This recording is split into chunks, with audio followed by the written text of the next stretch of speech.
Mabuhay mga mag-aaral na nasa ikasampung baitang. Kamusta kayo? Maligayang pagdalo sa aking klase sa Filipino. Ako nga po pala si Binibining Cherry Ann A. Pawik, ang inyong magiging guro sa araw na ito na maghahatid sa inyo ng isa na namang makabuluhang aralin na kapupulutan ng mga aral. Bago natin simulan ang ating talakayan, tayo'y manalangin. Panginoon, Diyos na makapangyarihan sa lahat, maraming salamat po sa ibinigay niyong panibagong pagkakataon upang kami ay matuto. Bigyan mo po kami ng talino at isang bukas na isip upang maunawaan ang mga aralin na makatutulong sa amin upang magtagumpay sa buhay na ito. Hindi po magiging madali para sa amin ang araw na ito kung wala po kayo sa aming tabi. Gabayan po ninyo kami. Maraming salamat po. Amen. Panibagong araw, panibagong aralin na naman ang ating pag-aaralan. At tiyak kong marami na naman kayong matututuhan. Kaya't halina't sabay-sabay tayong manood, makinig, at nang matuto. Ang paksang pag-aaralan natin ngayon ay nakabatay pa rin sa most essential learning competency ng Department of Education. Una, nasusuri ang dialogo ng mga tauhan, ang kasiningan ng akda, at nailalarawan ang katangian ng mga pangunahing tauhan. Ikalawa, naitatala ang mga salitang magkakatulad at magkakaugnay sa kahulugan. At ang panghuli, nahihinuha sa mga bahaging napanood ang pakikipag-ugnayang pangdaigdig. Bago nating tuluyang umpisahan ang ating talakayan, ay mayroon akong inihandang isang gawain na pinamagatang Family Feud. Narito ang panuntunan. May inihandang isang kategorya at bilang mga manlalaro, magmumungkahi kayo ng mga kinakailangan sa kategoryang ito. Magtaas lamang ng inyong kamay ang mga gustong sumagot. At kung sino ang may mataas na puntos, siya ang magwawagi. Naunawaan ba ang panuntunan ng laro, class? Mahusay kung ganon. Handa na ba kayo? Kung ganon, simulan na natin. Nag-survey ako ng 50 katao at ayon sa kanila, ano kaya ang pumapasok sa kanilang isipan kapag naririnig nila ang salitang Pasko? Papakinggan natin ang unang sasagot. So, tawagin natin si Carla. So, para sa sagot ni Carla ay, meron kaya ang sagot mo? Ang sagot ni Carla ay parol. So, tignan natin sa survey kung meron ang salitang parol. Ay, wala. So, sige. Sino pa ang maaaring sumagot? Sige. Jose. Jose, ano ang iyong sagot? Tignan natin sa survey. Ang sagot ni Jose ay ang salitang ninong o ninang. Yan daw ang kanyang naririnig. Pag naririnig niya ang salitang Pasko, meron kaya sa survey ang salitang ninong o ninang? Tignan natin. Tama! Meron ang salitang ninong o ninang na mayroong 20 na puntos. Palakpakan natin si Jose. Sige. James, ano ang iyong kasagutan? Ang sagot ni James ay ang salitang keso. So, meron kaya sa survey ang salitang keso? Tignan natin.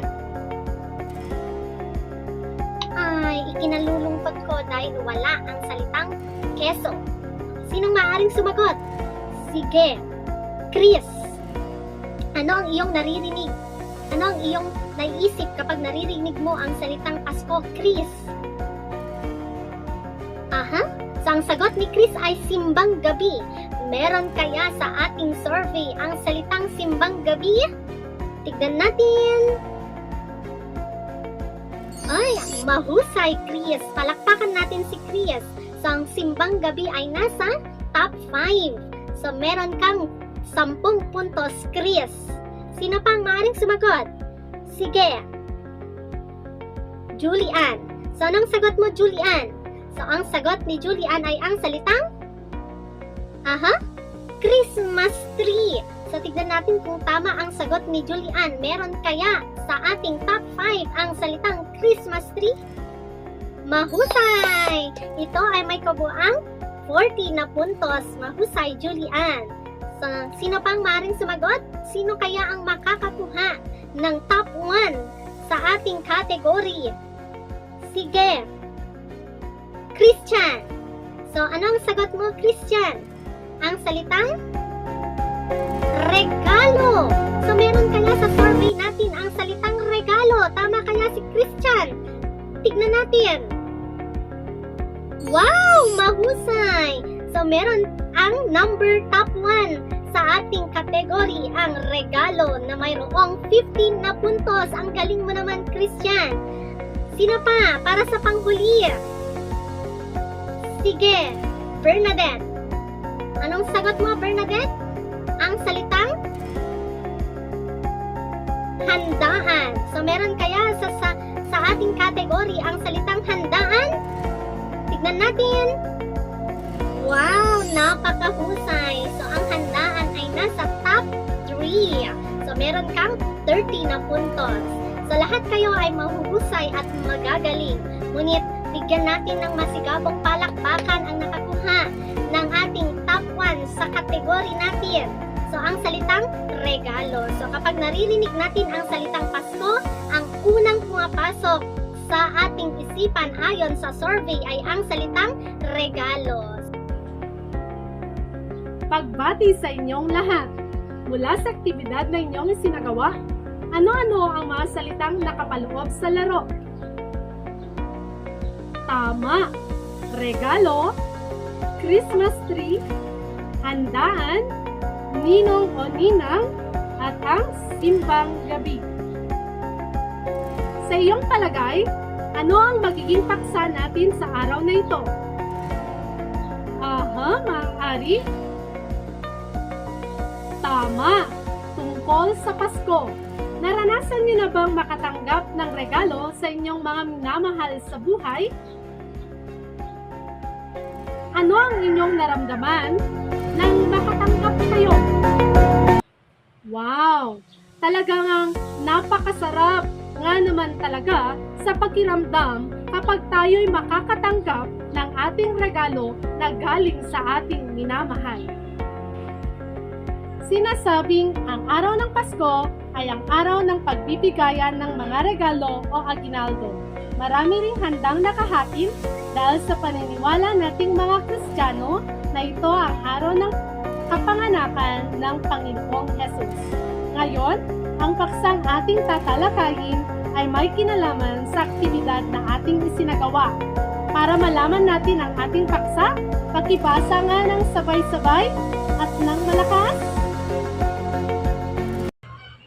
Narito naman ang mga talasalitaan na bibigyan natin ng pagpapakahulugan. At para sa mga gustong sumagot, itaas lamang ang kamay para sa ating matalino. Narito ang panuto. Ito ang tinatawag nating mathematical code. Ibibigay ang kahulugan ng mga nasalungguhitang salita sa pamamagitan ng mathematical code na ito. Ngunit bago yan, kinakailangang i-add muna natin ang kabuuan ng mga numero na katumbas ng bawat titik o letra. Naintindihan ba, class? Para sa ating number 1, humagibis nang lumabas sa pintuan si Della. Sino ang maaaring sumagot? Sige, Jessa.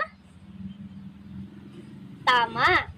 135 ang kabuuan nito at ang kasing kahulugan ng salitang humagibis ay humarurot, mahusay. At para sa ating number 2, si Della ay manaog at lumabas sa lansangan. Sino ang maaaring sumagot?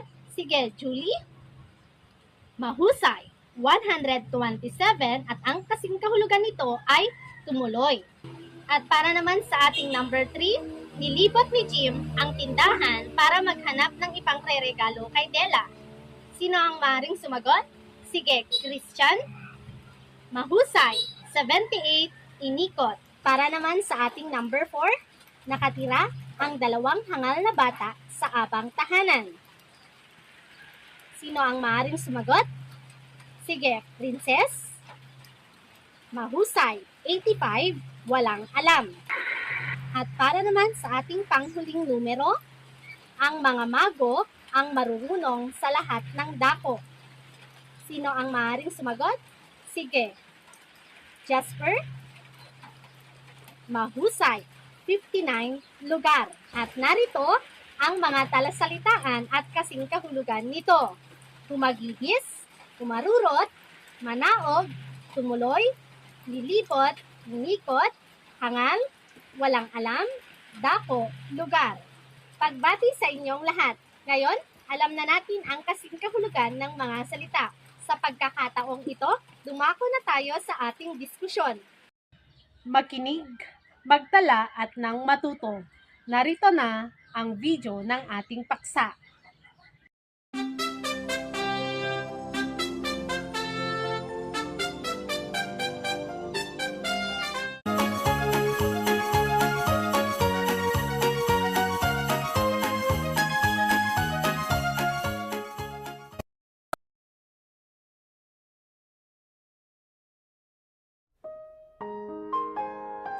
Noon ay araw ng Pasko, at ang lahat ay naghahanda para dito.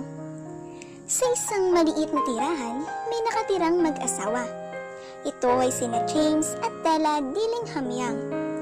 Ang mag-asawa ay may dalawang ari-ari ang pinagmamalaki nila ng labis. Si Jim ay may gintong relos na minana pa niya sa kanyang ama. At si Della naman ay may napakaganda at napakahabang buhok na umabot sa ibaba ng kanyang tuhod. Ngunit, hindi naman siya masaya. Bukas ay araw ng Kapaskuhan, ngunit meron lamang siyang piso at 87 sentimos upang ipambili ng pangregalo sa kanyang asawa. Sa kabilang banda, wala ding sapat na pera si Jim upang ibili ng regalo ang kanyang asawa, kung kaya't ibinenta niya ang kanyang ginintuang relo kapalit ng pera. Tinapos ni Della ang kanyang pag-iyak at hinarap ang kanyang mga pisngi.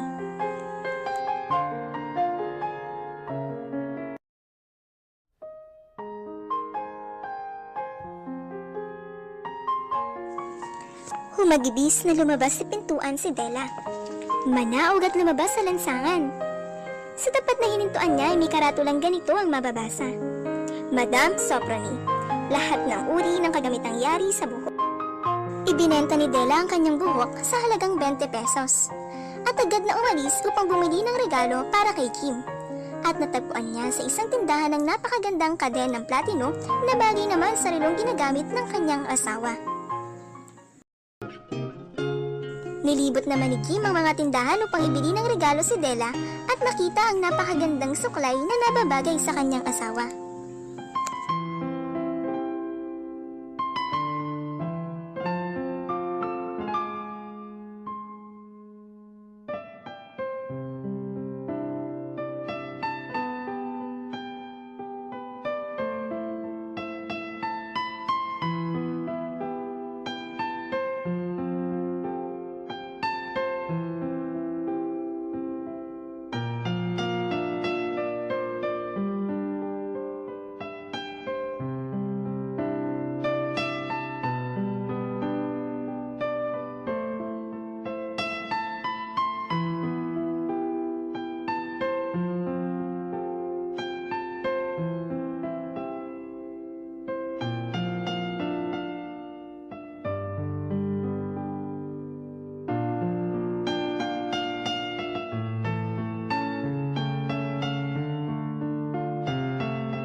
Ito ang simpleng kasaysayan ng dalawang hangal na bata na nakatira sa isang abang tahanan, na buong talinong nagsakripisyo para sa isa't isa kahit na mawala ang lalong mahalagang ari-ari ang ipinagmamalaki ng kanilang tahanan. Gaya ng alam na ninyo, ang mga mago ay mga taong marurunong, napakarurunong, at sila ay nagdala ng mga alay sa sanggol sa sabsaban. Sila ang may imbento ng pagbibigay ng mga aginaldo kung Pasko. Palibhasa ay marurunong, tihong ang kanilang mga alay sa sanggol ay may magagandang kahulugan. Ngunit parang huling paalala sa marurunong ng ating kapanahunan. Dapat sabihin dito na sa lahat ng nagbigay ng aginaldo, ang dalawang ito ay siyang pinakamarunong. Sa lahat ng nagbigay at tumanggap ng aginaldo, sila ang pinakamarunong. Sila ang pinakamarunong sa lahat ng dako. Sila ang mga mago. Batay sa kwento, ano ang dalawang ari-arian ang ipinagmamalaki ng mag-asawang Jim at Della? Sinong maaring sumagot? Sige, Laika. Tama. Ang dalawang bagay na ipinagmamalaki ng mag-asawang Jim at Della ay ang relo ni Jim na minana niya pa sa kanyang ama at ang mahaba at magandang buhok naman ni Della. Sinabi din sa kwento na may okasyon kinabukasan. Ano ito, James? Tama. Ito ay araw ng Pasko. Sige, Mark. Ano ang naging suliranin ng mag-asawa sa kwento? Tama. Parehong panregalo ang naging suliranin ng mag-asawa. Tandaan natin, class, na hindi pa rin nasusukat ang pagmamahal ng isang tao sa ganda at mahal na regalo. Bagkus, ito ay ang kabutihan at tunay na pag-ibig na kung saan liligaya ang damdamin ng isang tao. Sige, Gab, sino ang marurunong na nag-alay ng mga regalo sa sabsaban? Tama, ang mga mago. Bakit kaya pinamagatang aginaldo ng mga mago ang akda? Sige, Julie. Tama. Mago na marurunong na nag-alay ng regalo sa sanggol, sila rin ang nag-imbento ng pagbibigay ng mga regalo tuwing Pasko, tulad ng pagbibigayan ng regalo ng mag-asawang Jim at Della. Kaya ito ay pinamagatang aginaldo ng mga mago. Magaling! Tunay ngang naintindihan nyo na ang kwentong ating tinalakay at pinanood. Okay, class, ano ang inyong napapansin sa larawang ito? Tama, sila ay nagpapalitan ng mga produkto. Ano kaya ang tawag sa pagpapalitan ng mga produkto? Mahusay, ito ay tinatawag na barter system. Ang barter system ay napag-aaralan natin sa asignaturang Aralin Panlipunan. At paano kaya may uugnay ang barter system sa akdang ating tinalakay at pinanood? Tama, tulad na lamang ng ginawa ni Jim at Della, sila ay nagpalitan ng regalo para sa isa't isa. Tulad ng barter system, ito ay isang proseso ng pagpapalitan ng mga produkto. Kayo, class, handa ba kayong magbigay ng regalo kahit wala itong kapalit? Tama, class, dahil mas maganda pa rin ang magbigay kaysa sa manghingi. Ngunit, class, ano nga ba ang tunay na diwa ng Pasko? Dahil lang ba sa aginaldo o regalo, kaya magiging masaya ang Pasko? Ano sa tingin mo, Algie? Tama, dahil ang tunay na diwa ng Pasko ay ang pagsasama ng buong pamilya upang ipagdiwang ang kapanganakan ng ating poong may kapal. May regalo man o wala, ngunit ang importante ay ang magkaroon ng buo at masayang pamilya na magkakasama sa pagdiriwang ng Pasko. At ito ang tunay na diwa ng Pasko. Naunawaan nyo ba ang kwento ng aginaldo ng mago? Kung gayon, upang masukat ang inyong natutuhan sa araw na ito, narito ang inyong pangkatang gawain. At ito ang panuto. Papangkatin ko kayo sa 3 pangkat at bibigyan ko lamang kayo ng 10 minuto upang maghanda sa inyong gawain at 3 minuto para sa inyong pagtatanghal. Pangkat 1, umawit ng isang awitin tungkol sa tema ng kwentong tinalakay at ipaliwanag. Para sa pangalawang pangkat, gumawa ng isang acrostic tungkol sa kahalagahan ng Pasko gamit ang salitang Pasko.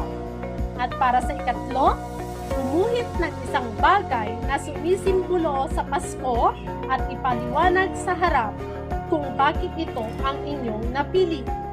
Naintindihan ba, class? Mabuti kung ganon. Narito ang pamantayan. Nilalaman, 10 puntos. Presentasyon, 10 puntos. Kaangkupan, 10 puntos. Kooperasyon, 5 puntos. At takdang oras, 5 puntos. At ang kabuuan, 40 puntos. Isulat lamang ang titik ng tamang sagot sa sangkapat na papel. Para sa inyong pagtataya, mayroon tayong easy mode, normal mode, hard mode, at nightmare mode. Bibigyan ko lamang kayo ng 3 minuto para sagutin ang mga atin nang iwasto ang inyong mga kasagutan. Para sa ating easy mode, ito ang katanungan, anong mahalagang yaman ang ipinagbili ni Jim para makabili ng aginaldo para kay Della? Ang tamang sagot ay letter C, relos. Dumako naman tayo sa normal mode. Kanino inihalin tulad ang mag-asawang Jim at Della? Letter A, 3 hari. At para naman sa ating hard mode, ano ang suliranin ni Della sa kwentong aginaldo ng mga mago? Ano ang sagot? Letter B, ibibigay na regalo sa asawa niyang si Jim. At para sa panghuli, ang nightmare mode. Batay sa nabasang akda, ano ang mensaheng na ipabatid sa iyo? Letter D, hindi mahalaga ang material na bagay Mahuhusay. Batay sa resulta ng pagtataya, natitiyak kong epektibo ang ating talakayan sa araw na ito. At para sa ating pagwawakas, ito ang inyong takdang aralin. Muli, ako si Binibining Cherry Ann E. Pawig, ang inyong guro. Naway may natutunan